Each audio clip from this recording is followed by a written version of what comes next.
Hey everyone, I am Natalie Dolan. I'm an Emerald brand ambassador with Plexus, and I am super excited to share with you guys today about leadership. It is one of my favorite topics. It's something that I'm very passionate about. For me, learning the skills of leadership have involved a lot of resiliency.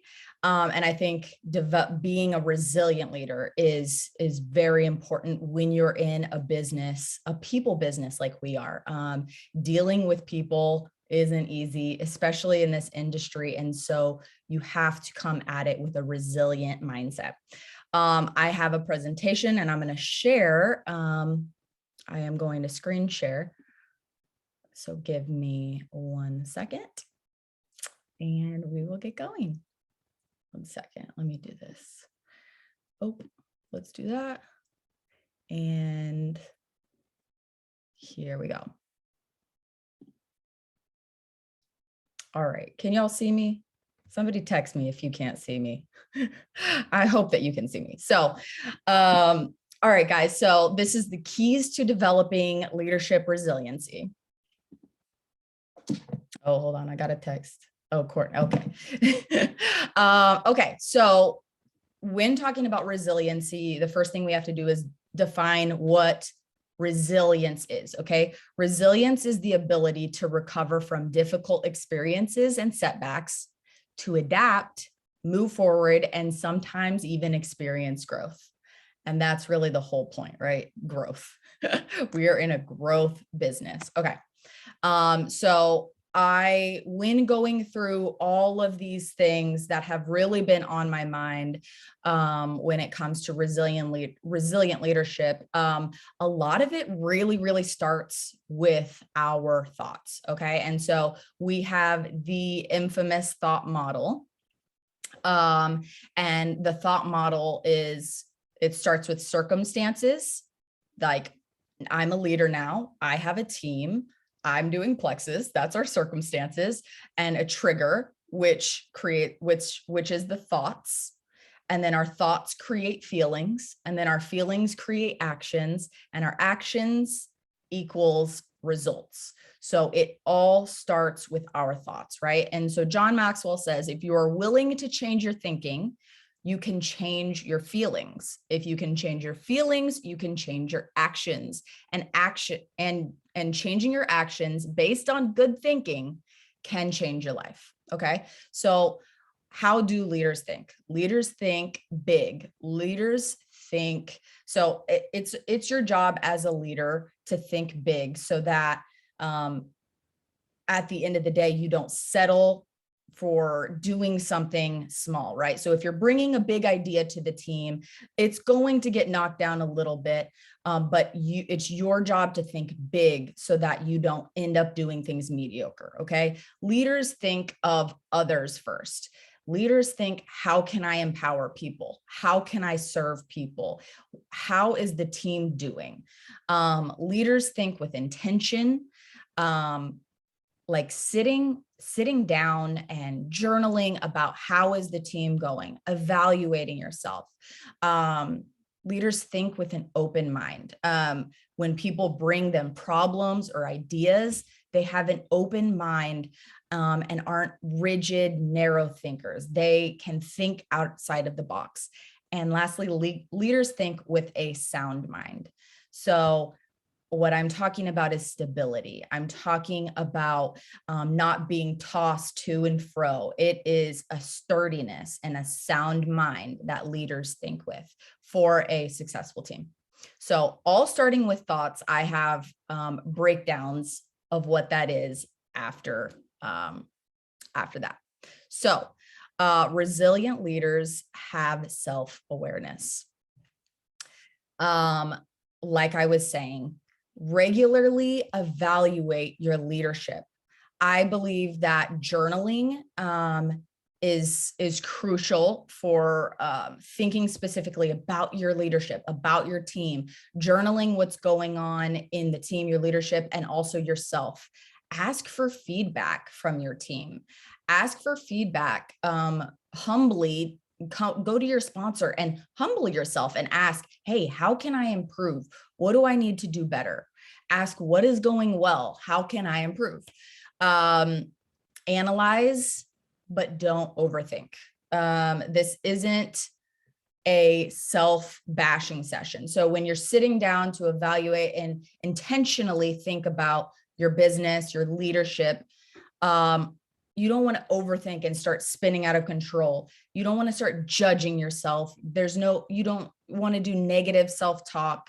You don't want to judge yourself or put yourself down. Self-compassion is a really important key when it comes to analyzing your business and your leadership and how you're doing. Remember to take any destructive thoughts captive.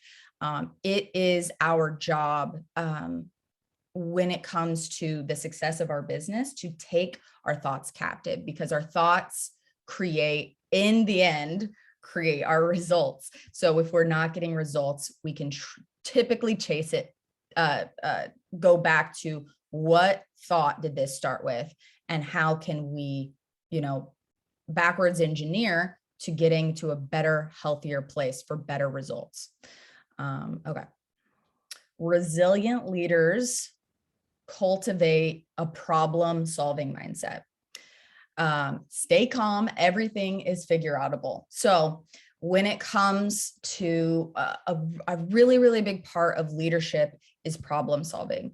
I've definitely been at a place in my business where I was like, everybody has a problem. Problems are coming at me all the time, whether it's somebody new, somebody who's been on the team, my customers, all of that.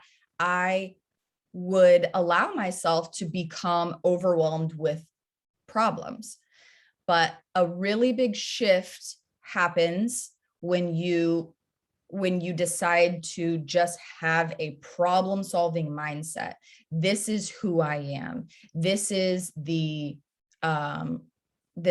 are we at max capacity? This is resilient leader. Okay, sorry. Resilient leaders cultivate a problem-solving mindset. So shifting to, I am a professional problem solver. That's just what I do. You drop all of the panic and judgment, and you instead just you can stay calm to know that you will be able to figure out any problem that comes your way, right? And so that is a major shift in the peace that you have, and it helps your team members to also be at peace. It helps them to have the calm they need to help solve their own problems, and then you end up empowering more people that way. Okay, so this is one of my favorite topics right here.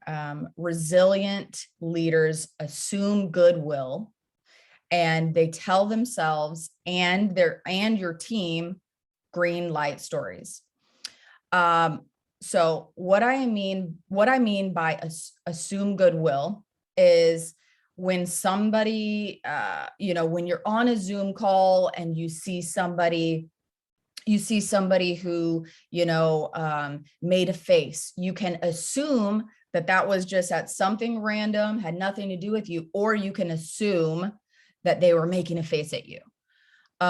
You could, and so at the end of the day, when it comes to our businesses and the things that happen, we tell ourselves a story a lot of the time. And unfortunately, sometimes we tell a red light story. And what we need to do is learn how to tell ourselves a green light story. So my examples here are: a red light story is, my new business builder is ghosting me and is probably going to quit because I'm not a good leader. I should just give her space. She's being rude anyways. So I want you to look at this thought and think about how this is a scarcity mindset. This is a victim mindset. This is not assuming goodwill. This is assuming just pretty much the negative. And guess what? It's literally just a story you're making up. I included the word ghosting because ghosting is one of those, buzzwords now that, if you message somebody and they don't message you back, then suddenly they're ghosting you. And it has such a negative connotation to it. Um, and yeah, and so that's not something that you want to continue to cultivate in yourself or in your team. You need to tell yourself instead a green light story. My new business builder, so here's an example of that. My new business builder hasn't responded to me. She must be busy or had something come up this week. I'll check in again and see how I can support her. This is a totally different mindset, and assuming goodwill will help you to continue to have peace so that you can show up as your best self and confidently move forward in your interactions. This is an abundant mindset, assuming goodwill and problem solving. Red light stories never lead to anything good. They just stop you in your tracks. But this is a major thing that we can do as leaders and just working our business. So this is one of my favorite lessons of all time when it comes to resiliency. Okay, so can't talk about resiliency without talking about emotional maturity. Resilient leaders cultivate emotional maturity / stability. Okay. In this business, we have to learn how to emotionally detach ourselves from the outcomes sometimes. And it's not to, and I'm not saying emotionally numb yourself, but there is a certain level of healthiness when you're not emotionally tied and pulled back and forth by every little thing that happens in your business. When it comes to emotional maturity, nobody wants to follow an unstable leader. You must keep your composure when one of your level ones comes to you and something is happening. It is your job not to meet them with, oh my God, what's happening? That's awful. And making it worse for them and making the problem grow in their eyes. It's your job to keep your composure and to bring peace and calm to the situation. Anxiety is a group condition. There are studies that show that anxiety is when one person in a group is anxious, it catches on like wildfire. You ever notice one person in your family is anxious and then suddenly you feel anxious and you don't know why? It's always a group condition. It rubs off on people, whether you realize it or not. It's a group condition, but remaining calm helps to co-regulate your team members to diffuse perceived negative situations. Leaders set the tone and influence the atmosphere. Remember that there are no plexus emergencies. I remember the first time I heard this was really not that long ago I first heard it from Brittany Howard. And I was like, man, you know what? There really are no plexus emergencies. And so when you have that, it helps you to have more composure to deal with negative situations. Nobody really handles situations very well when you're emotionally on a roller coaster and unstable. If you just come at it realizing that, hey, no matter what, we're going to figure this out. This is an emergency. This is not an emergency. This is going to really help you maintain your resiliency over the long haul. The more you grow your business, you are supposed to have more problems. And because you are going to have more problems, you have to have more emotional maturity and more stability to deal with those problems. It's a part of the maturing process when it comes to leadership. There are books that you can read on this. There is emotional intelligence 2.0. There's a whole book just called Emotional Intelligence. A lot of Brené Brown books will help you a lot in this area. There's so much out there, and that's why we always encourage growth, because these are the kinds of skills that you will have to learn. Resilient leaders build confidence through self-trust. And we build self-trust by keeping the promises we make to ourselves. A lot of the time, we don't have a lot of resiliency as a leader when we're dealing with the things that come our way and the calls that we need to make, because we don't trust ourselves, and we don't have confidence because we don't trust ourselves, and we don't trust ourselves because we don't keep the promises we make to ourselves. And this is a really, really important part of just having a successful business, period. And so one of the ways that you can help build self-trust is starting with just a small promise that you make to yourself. When I started cultivating this in myself, when I was trying to get from senior Ruby to Emerald, I realized I didn't trust myself. And when I didn't trust myself, how could I ever trust myself to lead a jewel team? How could I do that? And so this was something that I became aware of through self-awareness, self-analysis, journaling, these sorts of practices. I became aware of this, and I started doing something little that I said that I would do every day. I started with making my bed. Every day I'm going to make my bed. And then every day I'm going to, do XYZ business activity. And so I just started stepping it up little by little and building my self-trust little by little. And eventually that resulted in a lot more confidence. And eventually I could see myself being able to lead a bigger team. But it's just a baby step process along the way. When I was a silver ambassador, I didn't see myself leading a jewel team, but I trusted the process, and I knew that eventually I would get there. And that's really how it works. And so that's just a super simple practice that everyone should be developing over time. It goes back to self-discipline, which is a huge indicator of a successful leader. Having self-discipline is probably one of the most important qualities of a leader. And it all starts with self-trust.